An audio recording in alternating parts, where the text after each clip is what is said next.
শাকিব খান থেকে টেলিফোনে কথা বলছিল, মিশা সওদাগরের ভূমিকা চমৎকার ছিল।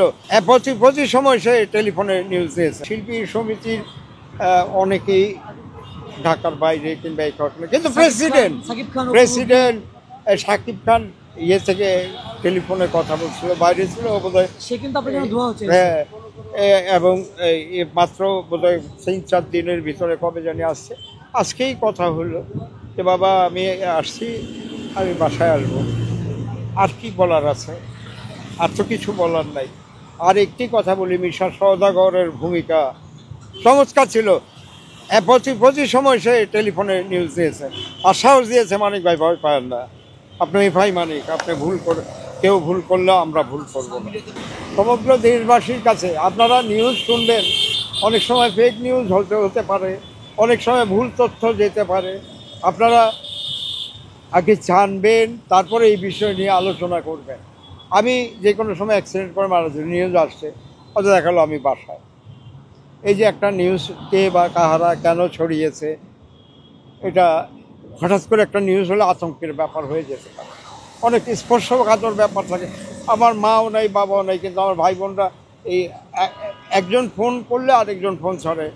আমি বাসা আসার আগে ভাই বোনদের বলছি আমি একটা সাংবাদিক ভাইরা আসবে, তাদের সাথে একটু বলবো, এখন তোমরা কোনো ফোন টোন করো না আমাকে। তো এখন একটা জিনিস, আমি ইন্ডাস্ট্রির কাছে কৃতজ্ঞ, ইন্ডাস্ট্রি অ্যাসোসিয়েশনের প্রতিটি অ্যাসোসিয়েশনের কাছে কৃতজ্ঞ। এই যে মেকআপ ম্যান সিরাজুল ইসলাম, গভীর রাত পর্যন্ত তিনি হসপিটালে পায়চারি করেন, মানে ও অর্গানাইজিং সেক্রেটারি বোধহয় মেকআপ সমিতির। তারপরে এরকম আমার আরও 2জন বন্ধু আছে, রিপন সাহেব, শহীদ ভাই, এরা প্রতিনিয়ত হসপিটালের বাইরে কেউ নাই, হসপিটালেই পড়ে থাকতো। তো এটা তো ভালোবাসা, এটা অত্যন্ত ভালোবাসা, হৃদয় থেকে আর ভালো না বাসলে এটা হয় না। একসময় মানুষকে চলে যেতে হবে, আমি প্রতিনিয়ত অপেক্ষা করি, প্রতিটি মুহূর্তে অপেক্ষা করি। আমাদের ভালো মন্দ কী হয়েছে জানি না, বিগত ইন্ডাস্ট্রিতে আমরা কতটুকু কী করতে পেরেছি তাও জানি না।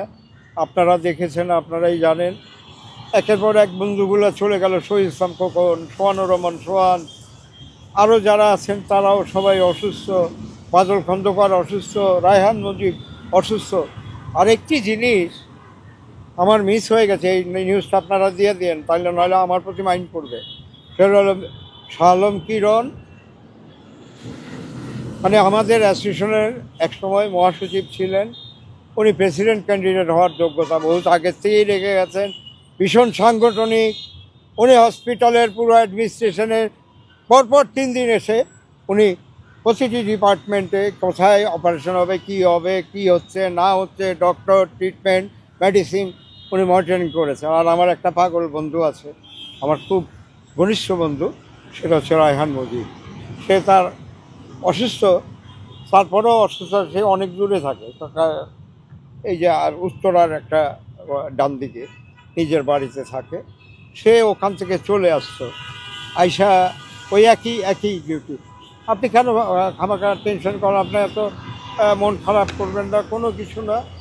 আপনি ভাই মানিক, আপনি আছেন, আমরা আছি, এটা আপনি বুঝতেই পারেন। আপনার পাশে কত মানুষ আছে, পুরো দেশবাসী আছে আপনার কাছে, সবাই আপনার জন্য দোয়া করছে। আপনারা আমার জন্য দোয়া করেছেন।